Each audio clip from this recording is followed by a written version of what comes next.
Hey everyone, welcome back to Coffee and Talk in English. I'm Mia. And I'm Liam. We're really happy you're here with us today. If you're new here, please subscribe and like this video. We're here to help you practice English in an easy and fun way.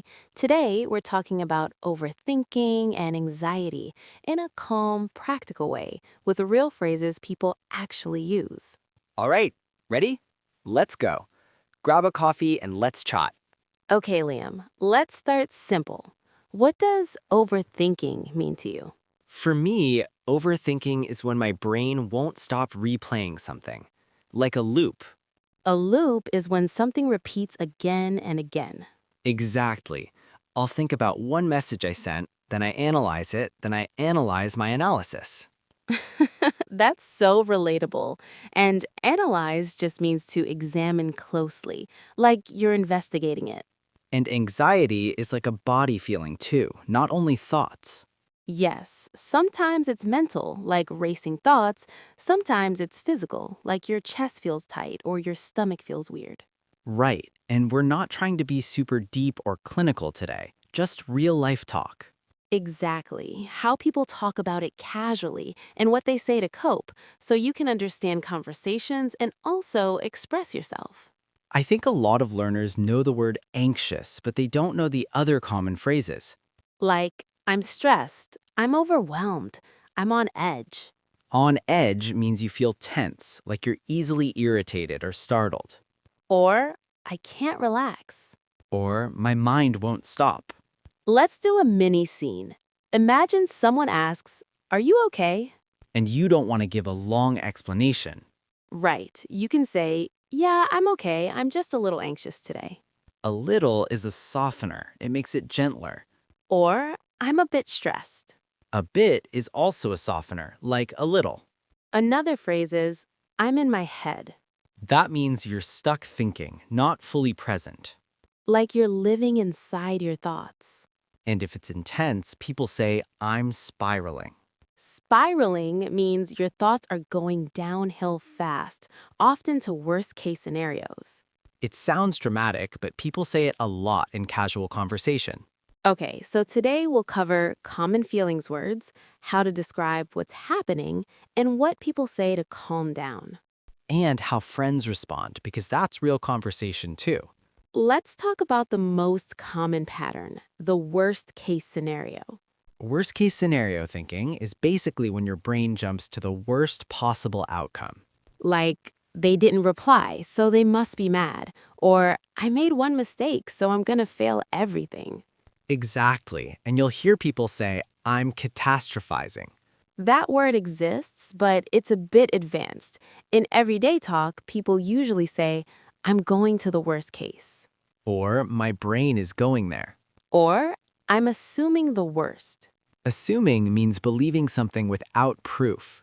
So, "I'm assuming the worst" means you're guessing a bad outcome without real evidence. Another super common phrase is I'm overanalyzing, Overanalyzing is analyzing too much. like reading between the lines in a text message. Reading between the lines means looking for hidden meaning. Let's do a scenario. You send a message, no reply for hours. I'd be like, "Okay, I know they're probably busy, but my brain is overthinking." Probably is helpful. It adds realism. And then I might say, "I keep checking my phone."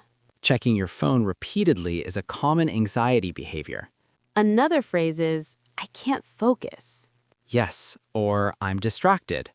Distracted means your attention keeps moving away from what you should be doing. Like you're trying to work, but your mind is somewhere else.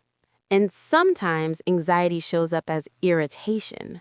Totally. You'll hear, I'm just on edge today, or I'm a little snappy. Snappy means you respond in a short, slightly rude way, not because you're mean, but because you're stressed. There's also, I'm feeling off. That one is great. It means you feel not quite normal, emotionally or physically. It's vague but natural. Like, I don't know, I'm just feeling off. Okay, now, how do people try to calm down in normal conversation? They use simple phrases like, I need a minute, or let me breathe. Exactly. Let's practice those in a realistic friend conversation. Imagine we're friends and I look stressed. What would you say? I'd say, hey, you seem a little stressed. Are you okay? That's a gentle check in. You seem means it looks like from the outside. And if you don't want to talk, you can say, yeah, I'm okay. I just need a minute. I need a minute means you need a short moment to reset. Or I need a second. Same idea. Another phrase is, I need to clear my head. Clear your head means to calm your mind, stop the mental noise. Like taking a walk, breathing, stepping away from your screen. And I'm trying to calm down. Calm down is common, but sometimes telling someone calm down can sound annoying. True, it can feel like you're dismissing them. So instead of saying calm down, you can say take your time or it's okay, we can slow down. Or let's breathe for a second. That sounds supportive. Another common phrase is I'm feeling overwhelmed. Overwhelmed means you have too much going on and you can't manage it easily. Like too many tasks, too many emotions, too much noise. And if you want to sound natural, you can say, I've got a lot on my plate. That means you have a lot to handle. It's an idiom. On my plate, like responsibilities sitting there waiting. Okay, now say it in a casual sentence. Sorry if I'm quiet, I've got a lot on my plate this week. Perfect. That's very natural. Another phrase is, my mind is racing. Racing means moving fast. Your thoughts are fast and uncontrolled. And if you can't sleep, people say, my brain won't shut off. Shut off means stop, like turning off a switch. Okay, next we should talk about the difference between stress and anxiety because people mix them up in conversation. Stress is usually connected to something specific. Like deadlines, work, money, an exam. Anxiety can be connected to something too, but it can also feel general, like a background feeling. In conversation, people often say, I'm stressed, even when they mean anxious. True, and people also say I'm anxious when they mean excited. Yes, like, I'm anxious to see it, which means eager.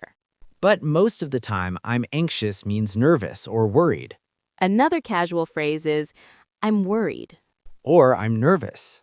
Nervous is often used before events, like interviews. Worried is more general, like you're concerned. And I'm uneasy. Uneasy means you don't feel comfortable. Something feels wrong, but you can't explain it well. Like, I feel uneasy about that plan. People also say, I'm stressing out. Stressing out means stress is increasing, getting intense. And I'm freaking out. Freaking out is stronger. It can mean panic, or it can be playful, like, I'm freaking out, this is amazing. Context matters. Let's do a short natural example. I have an appointment tomorrow and I'm kind of freaking out. That sounds real. Another phrase is, I'm overthinking it. That one is perfect because it names the problem. And sometimes just saying it helps. Because you step outside the thought and notice it. Now, what do friends say back? The best responses are simple and validating. Like, that makes sense. I get it. That sounds tough. Or do you want advice or do you just want to vent? Vent means to express feelings, like releasing pressure. Like steam from a kettle. Great image. And I just need to vent is very common. Okay, let's do a longer friend conversation where someone is overthinking and the other person responds naturally and kindly. Okay, scene. I'm texting you late at night. Oh no, late night overthinking. Exactly. I say, can I tell you something? I think I messed up. I'd reply, of course, what happened? I sent a message earlier and now I feel like it sounded weird. Feel like is a good soft way to share a thought, not a fact. Then I add, they haven't replied and now I'm spiraling. I'd say, okay, take a breath. What did you say? Take a breath is a simple calming phrase. You tell me the message. I'd say it and you'd probably be like, that sounds normal. Exactly. I'd say, honestly, it sounds totally fine. You might be overthinking. Totally fine is reassuring. Then I might add, they're probably busy. Try not to assume the worst. Try not to is a gentle suggestion. And assume the worst is that worst case scenario thinking again. And I might say, I know, but my brain won't stop. Then I can ask, do you want to talk it through or do you want a distraction? Talk it through means discuss it until it feels clearer. Distraction means doing something else to interrupt the loop.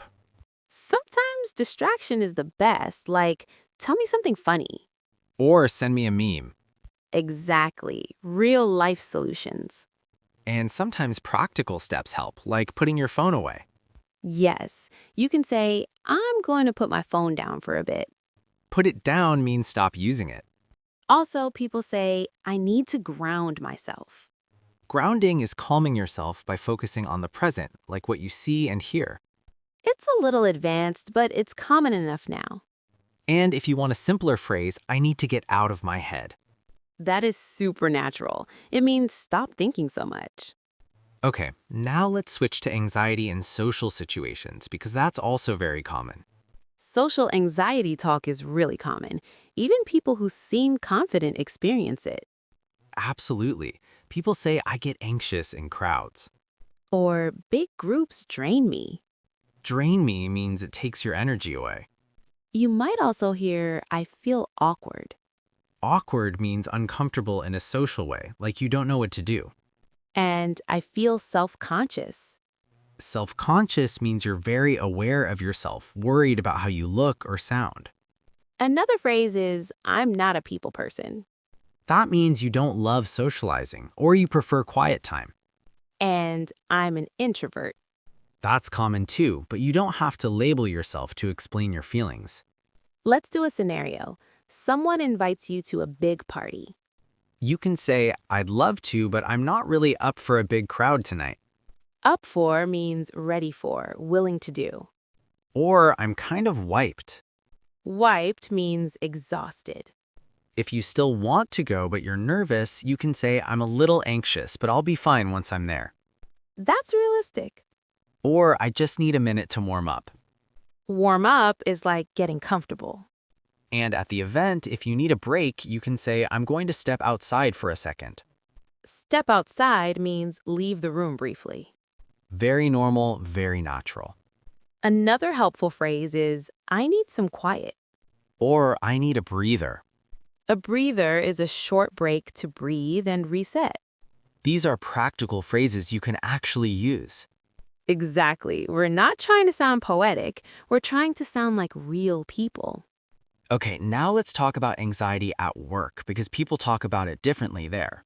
Work anxiety often sounds like, I'm under pressure. Under pressure means you have stress from expectations or deadlines. Or I'm swamped. Swamped means extremely busy, like you're drowning in tasks. Another phrase, I'm behind. That means you're late, not on schedule. And I'm trying to catch up. Catch up means get back to the right pace. People also say, I'm worried I'm going to mess this up. Mess up means make a mistake. Or I'm second-guessing myself. Second guessing means doubting your decisions. That one is so common. I keep second-guessing what I said in the meeting. And then you overthink it for 2 days.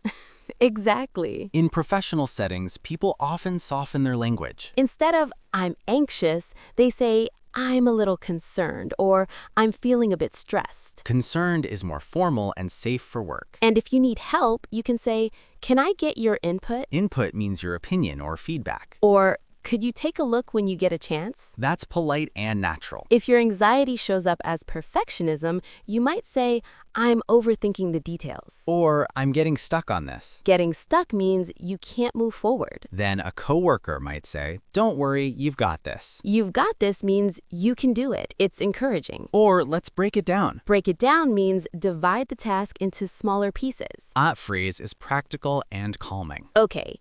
Now let's do a longer conversation that mixes everything, overthinking, spiraling, then calming down with normal language. Okay, Mia, tell me about a time you were overthinking something small. Oh, I have a perfect example.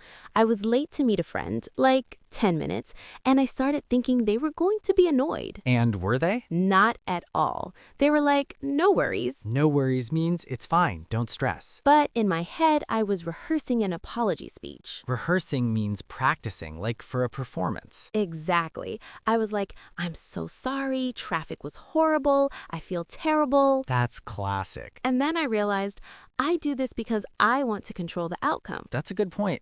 Anxiety is often about control. So I tried something different. I said, "Sorry I'm late. Thanks for waiting." That's a great natural phrase. Thanks for waiting is polite and calm. And my friend smiled and said, "It's fine. I'm early anyway." Early anyway, meaning they were early regardless. Another time, I overthought a message at work. Oh yeah, the classic email anxiety. I kept thinking, does this sound rude? That's so common. So I asked someone, "Can you sanity check this?" Sanity check means quickly review to make sure it's reasonable. That's a very natural work phrase. And they said, "It's totally fine." See, sometimes you just need a reality check. Reality check means a reminder of what's actually true, not what your anxious brain is creating. Another phrase is, my brain is making stories. That's so good. It's like your mind is writing a dramatic script. And you can laugh at it a little, not mocking your feelings, just noticing it. Exactly. Humor helps sometimes. Now, let's give listeners phrases for calming down in the moment, because that's a huge part of real conversation. Okay, calming down phrases. First, I need a second. Or, give me a minute. Give me a minute means wait briefly. Another one, I'm going to take a few deep breaths. That's clear and normal.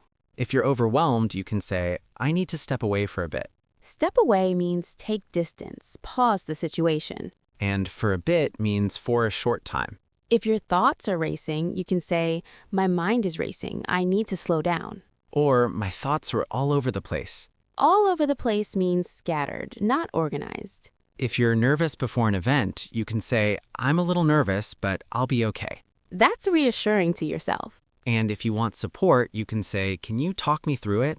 Talk me through it means guide me step by step. Another natural phrase, can you remind me it's going to be fine? That's vulnerable, but real. And for overthinking specifically, I'm stuck in a loop. Or, I can't stop replaying it. Replaying means imagining it again and again like a video.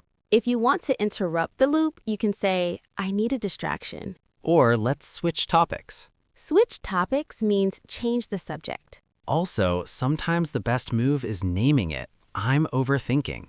Yes, naming it creates space. One gentle reminder, if anxiety feels constant or overwhelming, it can help to talk to a professional. Totally, and you can say it simply, I'm thinking about talking to someone. That's a natural phrase too. Okay, now let's wrap with a clean summary plus a small challenge for the listeners. Here's a simple phrase pack you can use when you're anxious or overthinking without needing a big explanation. For overthinking, try, I'm overthinking it. I'm stuck in a loop. I can't stop replaying it. I'm assuming the worst. For stress, try, I've got a lot on my plate. I'm swamped. I'm under pressure. I'm feeling overwhelmed. For calming down, try, I need a minute. I'm going to take a breather. I need to clear my head. And let's slow down. And for support, try, can I vent for a second? Can you talk me through it? Or I just need a little reassurance. Small challenge for today. Pick 2 phrases and actually use them this week. One for overthinking and one for calming down. And remember, you don't have to sound perfect. You just have to sound honest and clear. Exactly. Real English is real life. All right, that's it for today. Thanks so much for listening. We're really happy you were here with us. If you enjoyed this episode, please subscribe and like this video. Turn on the bell so you always get notified when we post a new one. And tell us in the comments what makes you overthink the most and what topic you want next. Grab a coffee and we'll talk again soon.